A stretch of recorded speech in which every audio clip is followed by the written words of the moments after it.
आनंद online classes में मैं करुणेश कुमार आपका स्वागत करता हूं। आशा है कि आप लोग हमारे चैनल को सब्सक्राइब कर लिए होंगे, क्योंकि हमारी जो चैनल की वीडियो है वो बराबर अपलोड हो रहा है।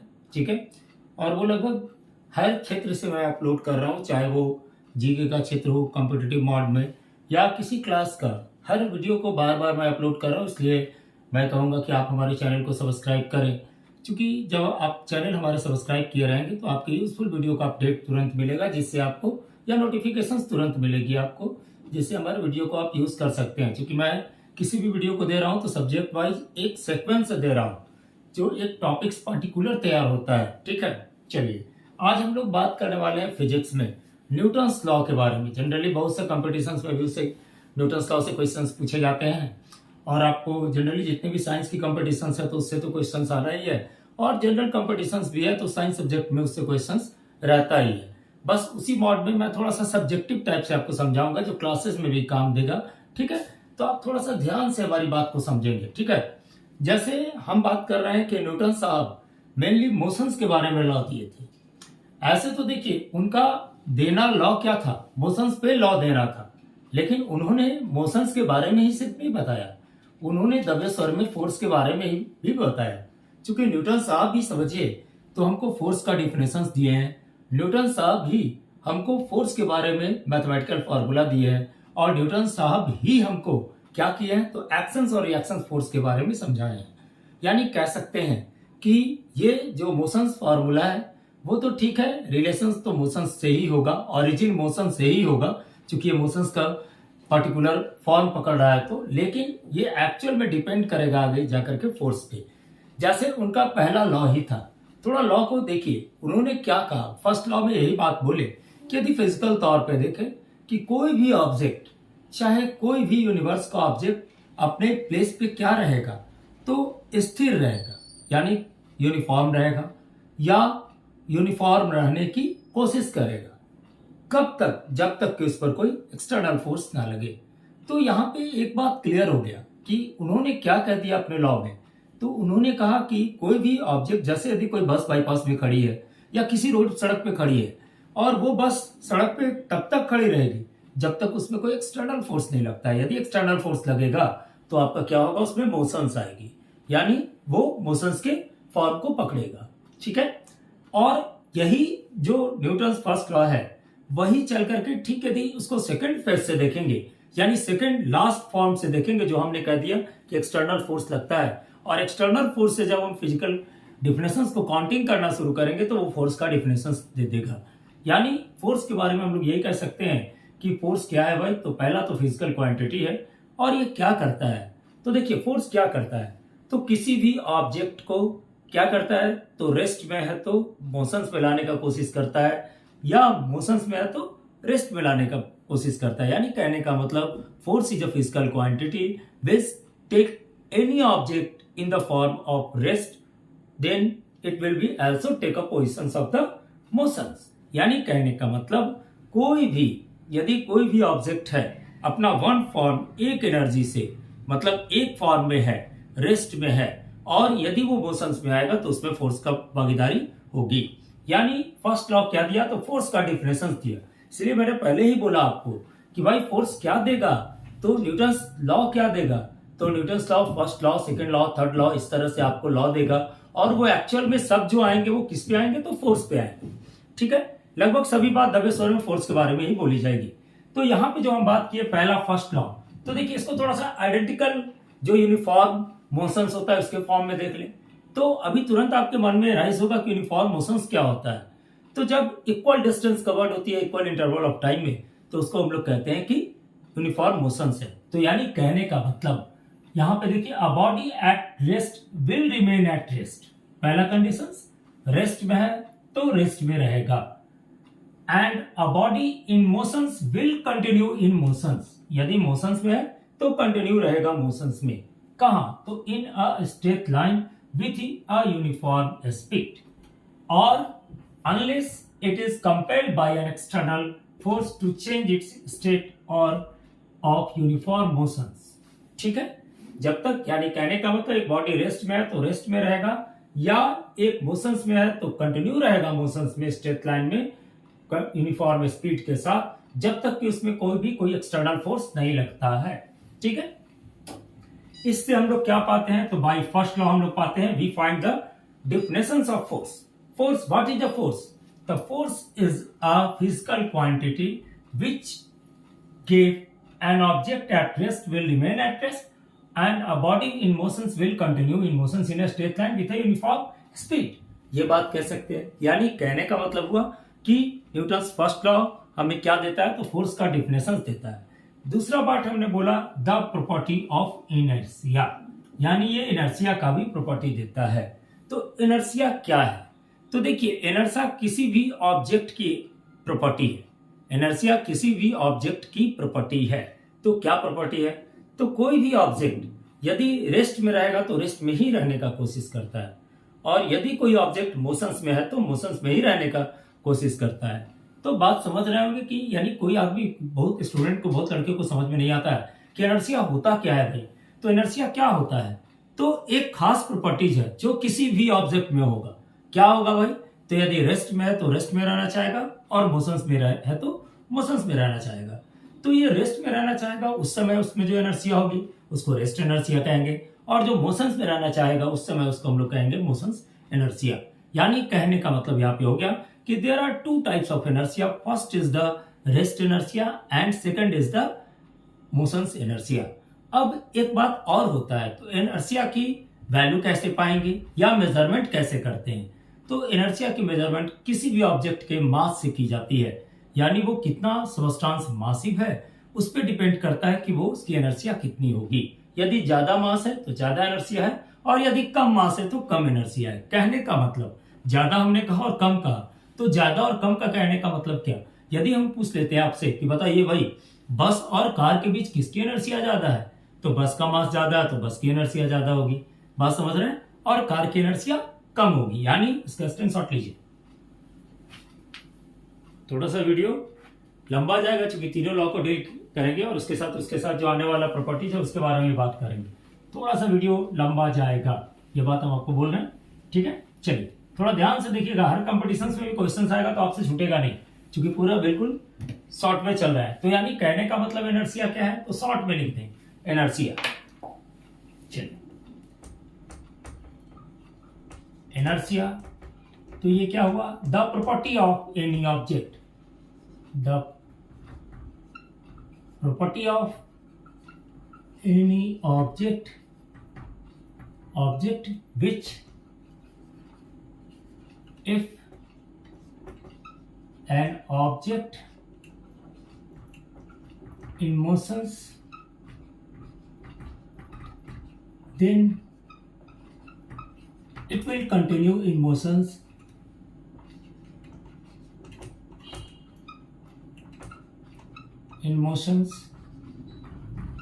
and if an object is in rest then it will continue in rest, ठीक है। इसलिए कह सकते हैं कि कोई भी ऑब्जेक्ट यदि मोशंस में है तो मोशंस में कंटिन्यू रहेगा, या कोई भी ऑब्जेक्ट यदि रेस्ट में है तो रेस्ट में कंटिन्यू रहेगा। उसी को हम लोग क्या कहते हैं, तो एनर्शिया कहते हैं। एनर्शिया कितने तरह का होता है, तो टाइप्स ऑफ एनर्शिया में कह सकते हैं कि दो तरह का हुआ। बात समझ में आ गई? टाइप ऑफ एनर्शिया, तो यानी two types. First is the motion inertia and second is the motions inertia, और सेकेंड जो हुआ आपका कौन सा, रेस्ट इनर्शिया। तो एक बात ध्यान दीजिएगा, तो मोशन इनर्शिया किसमें, तो जो विल कंटिन्यू इन मोशंस, ठीक है, विच कंटिन्यू इन मोशंस, और जो कंटिन्यू रहेगा रेस्ट में उसको हम लोग रेस्ट इनर्शिया कहेंगे। अब यहाँ पे एक बात देखिए कि जैसे हमने बोला कि what is the measure of inertia, तो द मेजरमेंट ऑफ इनर्शिया। चलिए इस बात को भी जिक्र कर ले, द मेजरमेंट ऑफ इनर्शिया। तो क्या चीज से माप करते हैं, मास से करते हैं। जिसका जितना मास उसकी एनर्शिया उतना ज्यादा। अब हम लोग बात करेंगे किसका, तो न्यूटन्स थर्ड लॉ का। ठीक है, एक और एग्जांपल देखना है तो वो भी देख सकते हैं। जैसे एक ग्लास लीजिए, ग्लास के ऊपर पहले पोस्ट कार्ड होता था या हार्ड कोई पेपर है उसको रख दीजिए, उसके ऊपर कॉइन रख दीजिए। ठीक है, आप जैसे ही खींचेंगे, जैसे ही इस कार्ड को बैक थ्रू खींचेंगे, वैसे ही ये कॉइन क्या करेगा, तो ग्लास में जाकर के गिर जाएगा। तो ये दिखा रहा है कि आपका कॉइन जो था वो रेस्ट पोजिशन में था, आपने फोर्स कहाँ लगाया, तो उस कार्ड पे लगाया। ठीक है, हार्ड कार्ड पे लगाया, हार्ड कार्ड को आपने खींचा तो वो तो मोशन में आया, लेकिन वो रेस्ट पोजिशन में ही था, जिसके कारण वो क्या हो गया, तो आपका ग्लास में चला गया। तो ये दिखा रहा है कि ये रेस्ट इनर्शिया में था। तो किसी भी ऑब्जेक्ट का इनर्शिया जो होता है एक पार्टिकुलर प्रॉपर्टी है उसकी, कि यदि रेस्ट में रहेगा तो रेस्ट में ही रहेगा, और मोशन में है तो मोशन में ही रहेगा। इस बात को हमेशा याद रखिएगा, स्क्रीनशॉट लीजिए।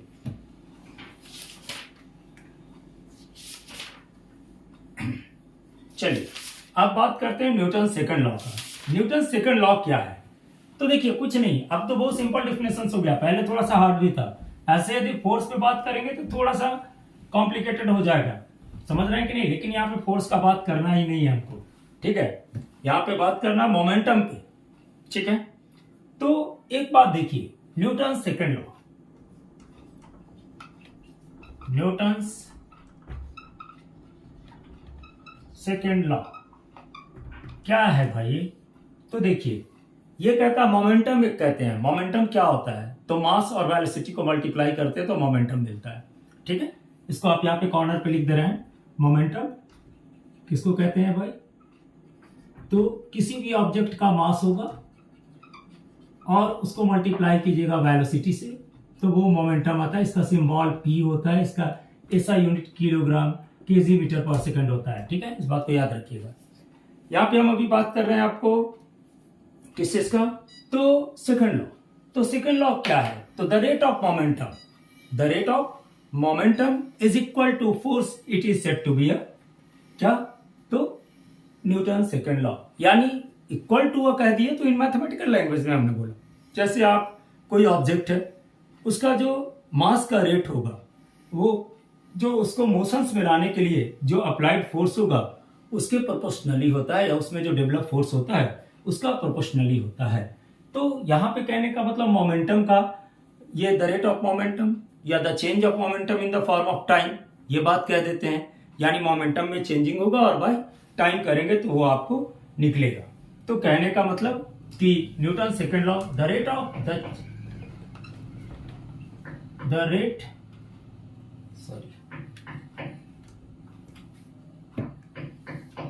the rate of change of momentum is proportional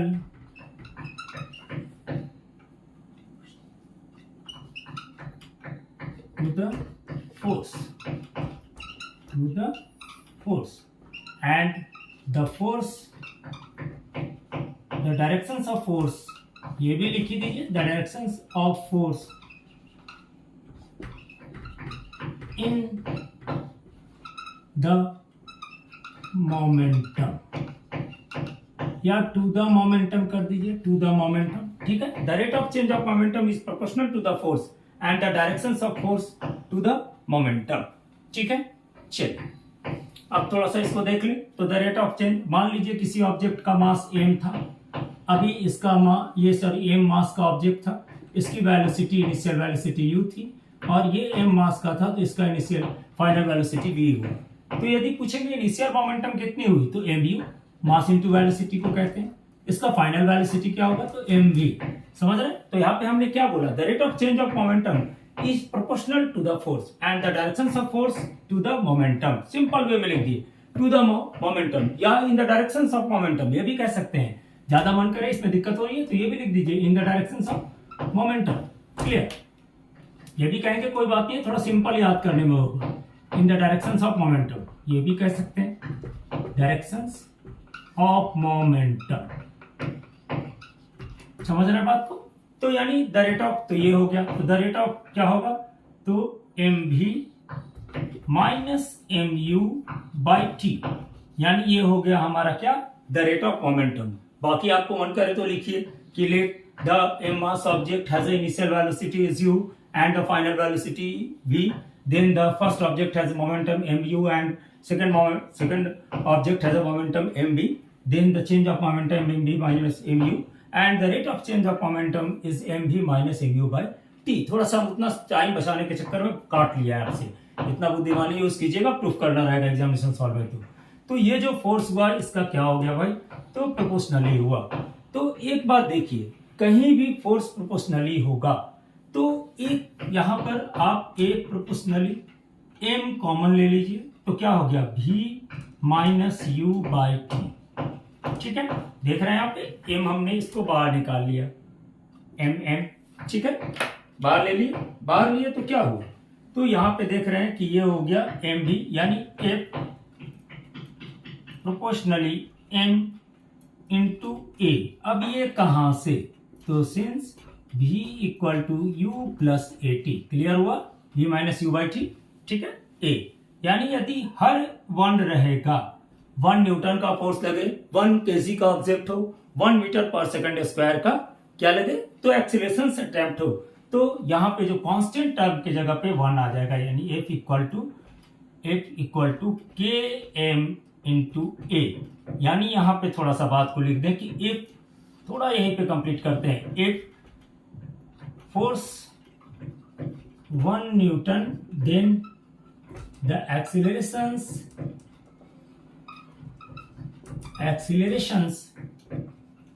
is 1 meter per second square and the object mass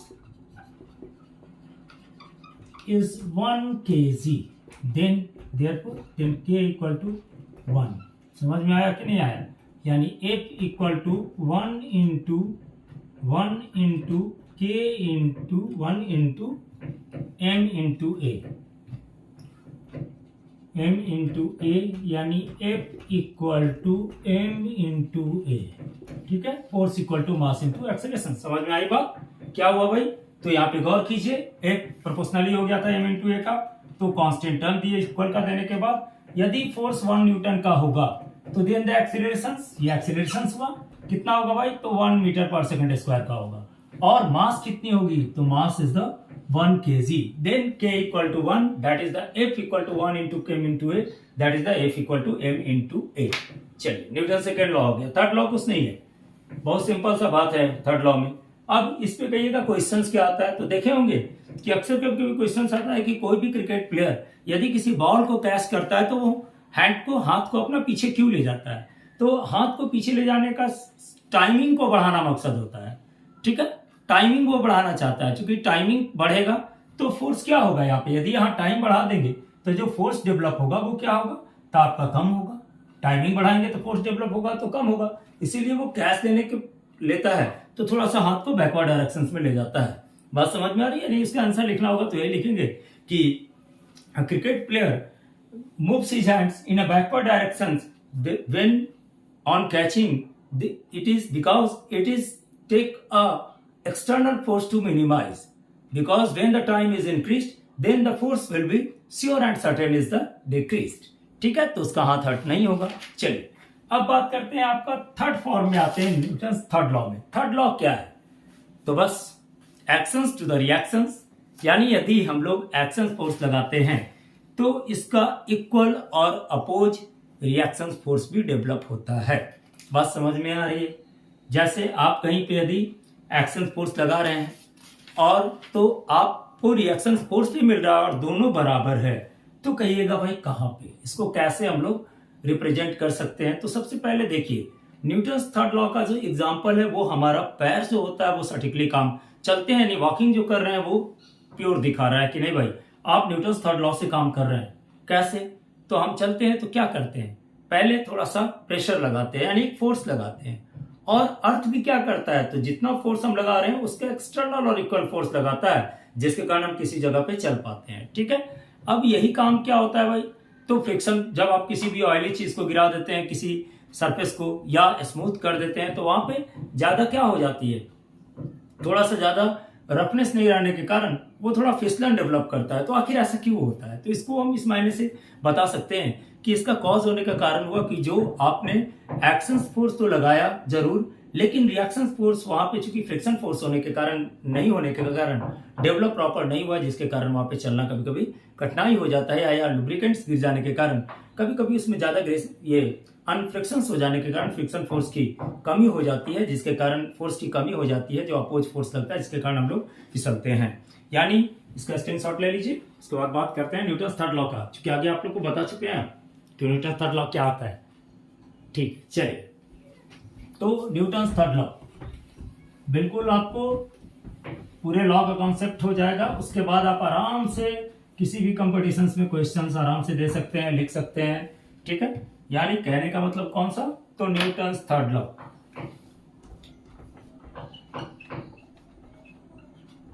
Newton third law बस वही, एवरी